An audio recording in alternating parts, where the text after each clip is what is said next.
Hello प्यारे विद्यार्थियों, अगर आप भी 2027 में बोर्ड परीक्षा 10वीं के देने वाले हैं तो यह क्लास आपके लिए काफ़ी इम्पोर्टेंट है। ठीक है, इस क्लास में संस्कृत का 60 ऑब्जेक्टिव क्वेश्चन करने वाला है, जो आपके आगामी बोर्ड परीक्षा 2027 के लिए काफ़ी महत्वपूर्ण है। ठीक है, तो इस क्लास में आप लोगों को एंड तक बने रहिएगा। ठीक है, और इस 60 ऑब्जेक्टिव प्रश्न में आप लोगों ने कितना प्रश्न सही किया वो भी लास्ट में कमेंट करके ज़रूर बताइएगा। ठीक है, तो इसमें हम बता दें कि आप लोगों को और चैनल पे पहली बार विजिट किए हैं तो चैनल को सब्सक्राइब कर लीजिएगा और वीडियो को भी लाइक कर लीजिएगा। ठीक है, वीडियो अच्छा लगे तो वीडियो को भी लाइक कीजिएगा। ठीक है, तो यहाँ पे देखिए 60 ऑब्जेक्टिव क्वेश्चन करने वाले, इसमें 60 ऑब्जेक्टिव प्रश्न पढ़ने वाले, जो आप इसमें से आप लोग कमेंट करके बताइएगा कि 60 प्रश्न में से आप लोगों ने कितना प्रश्न सही किया। और जो तिमाही परीक्षा आप लोगों का होने वाला है 1 जुलाई से, उसमें भी इस क्लास से भर भर के ऑब्जेक्टिव पूछा जाएगा, इसीलिए इस क्लास को आप लोग एंड तक जरूर कीजिएगा। ठीक है, तो इसमें देखिए प्रश्न नंबर फर्स्ट 1 से 60 तक प्रश्न है जी। ठीक है, जिसमें से हम 1 से 30 तक प्रश्न कल के क्लास में करा दिए थे। ठीक है, अगर वो क्लास आप लोगों ने नहीं देखा है तो उस क्लास को आप लोग देख लीजिएगा। 1 से 30 तक प्रश्न हम करा दिए थे कल के क्लास में। ठीक है, और आज 30 से 60 तक कराएंगे। ठीक है, तो वो क्लास आप लोग नहीं देखे हैं तो जरूर देख लीजिएगा। अगर उस क्लास का लिंक भी हम डिस्क्रिप्शन में बॉक्स में दे देंगे। ठीक है, वहाँ से आप लोग चाहे तो देख सकते हैं। ठीक है, तो 30 तक ऑब्जेक्टिव क्वेश्चन करा दिए थे और आगे का क्वेश्चन आज कराने वाला है। ठीक है, यहाँ पे देखिए आगे का प्रश्न आज हम करा देते हैं। ठीक है, 30 से 60 तक प्रश्न आज करा देते हैं। यहाँ तक प्रश्न हो गया था। ठीक है, यहाँ तक आप लोग हो गया था। वो क्लास नहीं देखे तो आप लोग जरूर कल क्लास देख लीजिएगा, काफ़ी इंपॉर्टेंट क्लास होगा वो भी। और अगला यहाँ पे देखिए 31 नंबर प्रश्न से आज की क्लास में हम लोग देखने वाले हैं। ठीक है, तो आप लोग कोई भी प्रश्न का आंसर पता हो तो हमसे पहले आप लोग जरूर आंसर कमेंट कीजिएगा। ठीक, और ये संस्कृत का ऑब्जेक्टिव प्रश्न है। ठीक है, संस्कृत का ऑब्जेक्टिव है, बुक का है। ठीक है, बुक का है, और कल के क्लास में हम व्याकरण का भी ऑब्जेक्टिव कराए थे, और इस क्लास में बुक और व्याकरण दोनों का ऑब्जेक्टिव क्वेश्चन मिलेगा आप लोग को। ठीक है, तो आप लोग क्लास को एंड तक कीजिएगा। ठीक है, और इस 60 ऑब्जेक्टिव क्लास 2 क्लास आप लोग कर लेते तो एग्जाम में 20 से 25 प्रश्न इजी टू इजी बना लीजिएगा, और 20 से 25 प्रश्न इस 2 क्लास से पूछा जाएगा, इसलिए क्लास को एंड तक जरूर कीजिएगा। ठीक है, तो अब देखिए 31 नंबर प्रश्न क्या कर रहा है। 31 नंबर प्रश्न है यहाँ पे, उपनिषद के रचनाकार कौन है, आप लोग बताइए उपनिषद के रचनाकार कौन है। ऑप्शन है कालिदास, ऑप्शन बी है वाचस्पति, ऑप्शन सी है विदुर, ऑप्शन सी है वेद व्यास। तो इसका राइट आंसर क्या हो जाएगा। प्रश्न नंबर 31 का right answer option number D हो जाएगा, वेद व्यास। इसका राइट जवाब ऑप्शन नंबर डी हो जाएगा। 31 नंबर प्रश्न का उपनिषद के रचनाकार कौन है, तो उपनिषद का रचनाकार वेद व्यास, आप लोग याद रखेगा। नेक्स्ट प्रश्न देखिए क्या कर रहा है। नेक्स्ट व्याकरण का प्रश्न है, यहाँ पे देखिए क्या कर रहा है। अलम मत करो के अर्थ में कौन सी विभक्ति, आप लोग बताइए। अलम मत करो कौन के अर्थ में कौन सी विभक्ति है। व्याकरण का प्रश्न था 32 का राइट आंसर ऑप्शन नंबर 33 विभक्ति, आप लोग याद रखिएगा। इसका right answer option number B हो जाएगा, आप लोग याद रखिएगा। 32 नंबर प्रश्न का नेक्स्ट प्रश्न देखिए क्या कर रहा है। नेक्स्ट प्रश्न है यहाँ पे है नेक्स्ट 33 नंबर प्रश्न देखिए क्या कर रहा है। नेक्स्ट 33 नंबर प्रश्न है, किस शब्द में प्र उपसर्ग है, आप लोग बताइए। किस शब्द में प्र उपसर्ग है, आप लोग बताइए। काफ़ी इजी प्रश्न है, और व्याकरण का प्रश्न है, किस शब्द में प्र उपसर्ग है। 33 नंबर प्रश्न का था किस उपसर्ग में है, तो यह परिहार में। इसका right answer option number A हो जाएगा, परिहार में प्र उपसर्ग है, आप लोग याद रखिएगा। प्रश्न नंबर 31 का right answer option number A हो जाएगा। नेक्स्ट प्रश्न देखिए क्या करें। नेक्स्ट 34 नंबर प्रश्न है, यहाँ पे देखिए उपनिषद किसका अंतिम भाग है, आप लोग बताइए। उपनिषद किसका अंतिम भाग है, इसका राइट आंसर आप लोग बताइए। 34वां प्रश्न का तो उपनिषद किसका अंतिम भाग है, तो उपनिषद वैदिक साहित्य का अंतिम भाग है, आप लोग याद रखिएगा। काफ़ी इंपॉर्टेंट प्रश्न है। ठीक है, इसका right answer option number B हो जाएगा 34 नंबर प्रश्न का। और जितना हम प्रश्न करा रहे हैं वो प्रश्न काफ़ी इंपॉर्टेंट है, और बोर्ड परीक्षा में पिछले वर्ष किसी न किसी एग्जाम में पूछा गया, इसलिए आप लोग क्लास को ध्यान से कीजिएगा। ठीक है, और नेक्स्ट प्रश्न देखिए क्या करें। नेक्स्ट प्रश्न है 35 नंबर प्रश्न है। 35 नंबर प्रश्न उपनिषद 35 नंबर प्रश्न है, उपनिषद के कितने प्रकार है, आप लोग बताइए। उपनिषद के कितने प्रकार है, काफ़ी इंपॉर्टेंट प्रश्न ये भी। उपनिषद का कितने प्रकार है, उपनिषद का 108 प्रकार, आप लोग याद रखिएगा। इसका right answer option number C हो जाएगा। 35 नंबर प्रश्न का आप लोग याद रखिएगा। नेक्स्ट प्रश्न देखिए क्या करें। नेक्स्ट 36 नंबर प्रश्न है, सबसे लंबा शत्रु कौन है, आप लोग बताइए। ऑप्शन ए है क्षमा, ऑप्शन बी है आलस्य, ऑप्शन सी है क्रोध, ऑप्शन डी है लाभ। तो इसका राइट आंसर क्या हो जाएगा, सबसे लंबा शत्रु कौन है।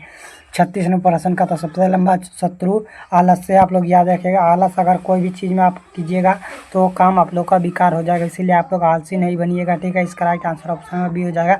33 नंबर प्रश्न का नेक्स्ट प्रश्न देखिए क्या करें। नेक्स्ट प्रश्न है नेक्स्ट 37 नंबर प्रश्न है।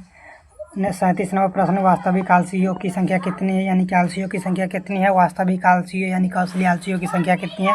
37 नंबर प्रश्न का तो इसका right answer option number C हो जाएगा। आप लोग याद रखिएगा, आलसियों की संख्या 4 आप लोग याद रखिएगा, ठीक है। नेक्स्ट नंबर प्रश्न देखिए क्या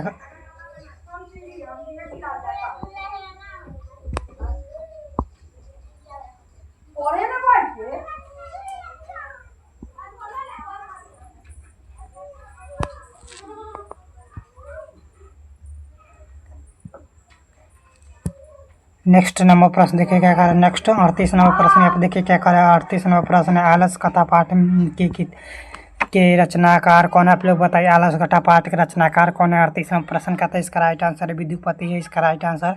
आलस कथा पाठ के रचनाकार कौन है, तो विद्युपति। आप लोग याद रखिएगा, इसका right answer option number A हो जाएगा 38 नंबर प्रश्न का, ठीक है। नेक्स्ट प्रश्न देखिए क्या कर रहा है। नेक्स्ट 39 नंबर प्रश्न है, ऋग्वेद में कितने महिला ऋषियों का वर्णन है। आप लोग बताइए, ऋग्वेद में कितने महिला ऋषियों का वर्णन है। 39 नंबर प्रश्न का तो कितने महिला ऋषियों का वर्णन है, तो 24 महिला ऋषियों का वर्णन आप लोग याद रखिएगा। इसका right answer option number A हो जाएगा 39 नंबर प्रश्न का, ठीक है। नेक्स्ट प्रश्न देखिए क्या कर रहा है। नेक्स्ट प्रश्न है, यहाँ पे देखिए पंचतंत्र के रचनाकार कौन है। आप लोग बताइए, पंचतंत्र के रचनाकार कौन है। 40 नंबर प्रश्न का तो इसका रचनाकार कौन है, तो पंडिता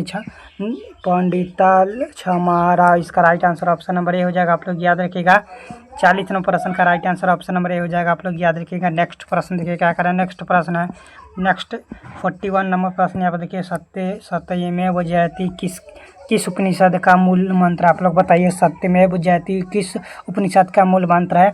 41 नंबर प्रश्न का right answer option number C हो जाएगा। किस मुंडक उपनिषद का, इसका right answer option number C हो जाएगा। आप लोग याद रखिएगा, 41 नंबर प्रश्न का। नेक्स्ट प्रश्न देखिए क्या करें। नेक्स्ट प्रश्न है 42 नंबर, नदी नाम और रूप को छोड़कर किस में मिल जाता है। काफ़ी बार ऑब्जेक्टिव प्रश्न पूछा गया बोर्ड में, इसलिए आप लोग किस में मिल जाता है, तो नदी नाम और रूप को छोड़कर समुद्र में मिल जाता है। आप लोग याद रखिएगा, इसका right answer option number A हो जाएगा 42 नंबर प्रश्न का, ठीक है।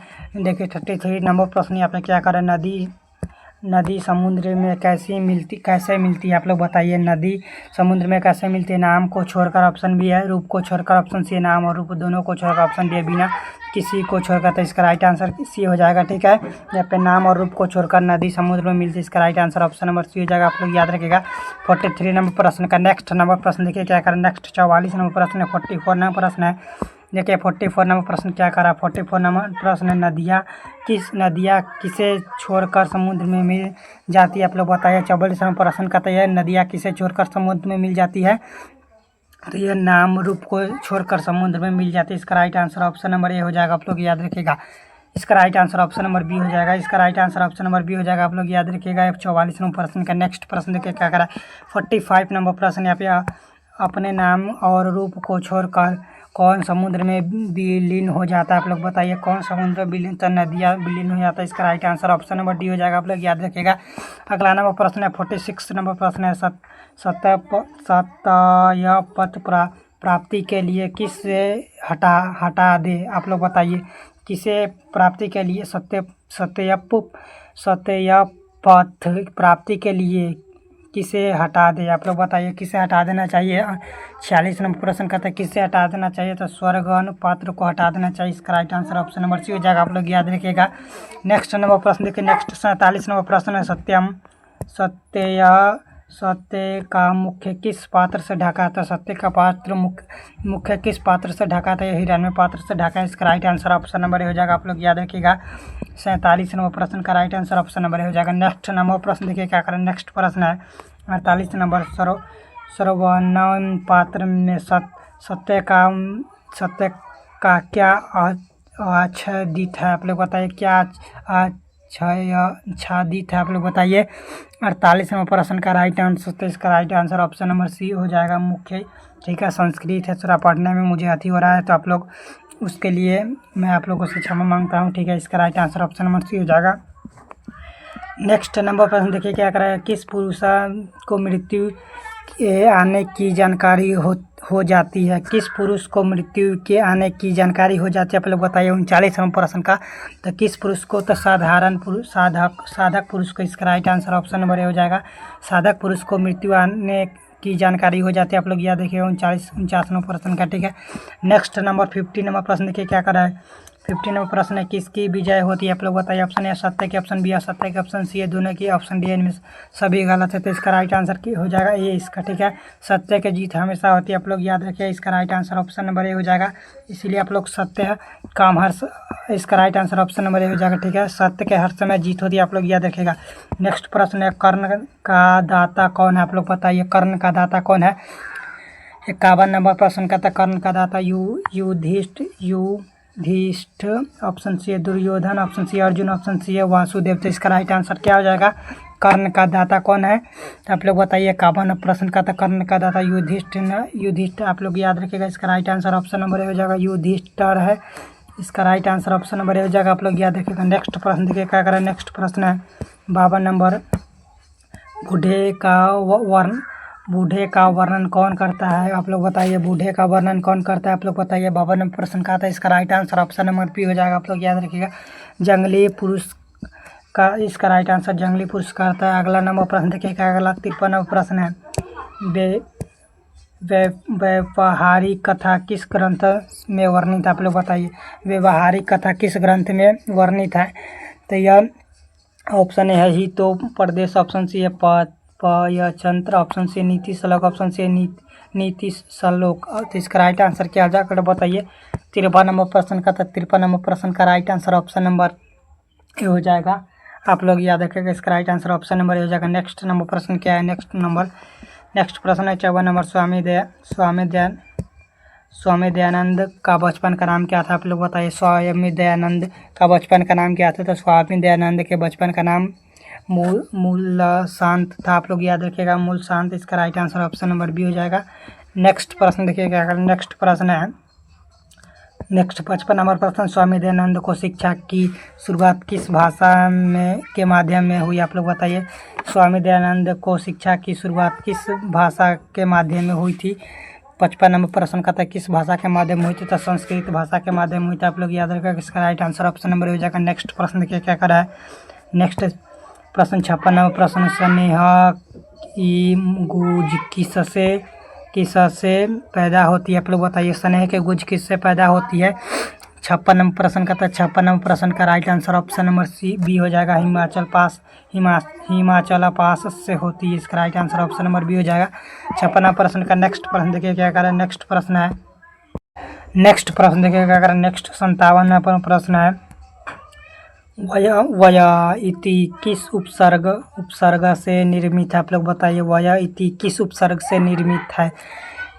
57 नंबर प्रश्न का तो यह किस उपसर्ग से निर्मित है? तो यह कंठोपनिषद से निर्मित है। इसका right answer option number C हो जाएगा, आप लोग याद रखिएगा। इसका right answer option number C हो जाएगा 57 नंबर प्रश्न का, ठीक है। नेक्स्ट प्रश्न देखिए क्या करें। नेक्स्ट 58 नंबर प्रश्न है, किसने शालिग्राम की रक्षा व्यवस्था उत्कृष्ट की? आप लोग बताएं किसने शालिग्राम की रक्षा व्यवस्था उत्कृष्ट की? ऑप्शन ए है लक्ष्मण ने, ऑप्शन सी है सुदर्शन ने, ऑप्शन सी है शालिग्राम ने, ऑप्शन सी इनमें से कोई नहीं। तो इसका राइट आंसर क्या हो जाएगा? आप लोग जल्दी बताइए। 58 नंबर प्रश्न का right answer option number A हो जाएगा, लक्ष्मण ने किया था, आप लोग याद रखिएगा। इसका right answer option number A हो जाएगा 58 नंबर प्रश्न का, ठीक है। नेक्स्ट प्रश्न देखिए क्या करें। नेक्स्ट प्रश्न है, सिन्हों में गुरु कौन थे? आप लोग बताइए। सिन्हों में गुरु कौन थे? यहाँ पे सिन्हों में गुरु कौन थे? आप लोग बताइए। तो इसका राइट आंसर नर गजेंद्र सिंह थे, आप लोग याद रखिएगा। इसका right answer option number C हो जाएगा, ठीक है। इसका राइट आंसर सी हो जाएगा। नेक्स्ट प्रश्न देखिएगा। नेक्स्ट 60 नंबर प्रश्न है, लास्ट प्रश्न है, पाटलिपुत्रम किस प्राप्त की राजधानी है? आप लोग बताइए। पाटलिपुत्रम किस प्राप्त की राजधानी है? 60 नंबर प्रश्न का है किस प्राप्त की राजधानी है? इसका राइट आंसर आप लोग कमेंट करके बताइएगा, ठीक है। 60 नंबर प्रश्न का आप लोग आंसर कमेंट में बताइएगा, ठीक है। और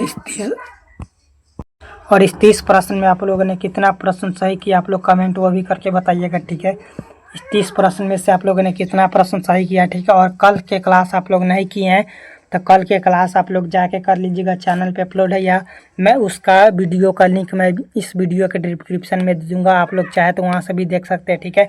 अगर इसका आप लोग PDF लेना चाहते हैं, ठीक है, इसका अगर आप PDF लेना चाहते हैं तो मेरे व्हाट्सएप और टेलीग्राम ग्रुप में ज्वाइन हो जाइएगा, ठीक है, जिसका भी लिंक हम वीडियो के डिस्क्रिप्शन में दे देंगे, ठीक है। चाहे आप चैनल पर जाकर वहाँ से भी आप ज्वाइन कर सकते हैं, डिस्क्रिप्शन में वहाँ पे भी लिंक है, टेलीग्राम और व्हाट्सएप दोनों का लिंक है, ठीक है, वहाँ से भी आप लोग ज्वाइन हो सकते हैं, ठीक है। तब तक के मिलते हैं नेक्स्ट क्लास में। आप लोग पढ़ते रहिए, ठीक है, और हंसते मुस्कुराते रहिए। तब तक मिलते हैं अगले वीडियो में। जय हिंद, धन्यवाद।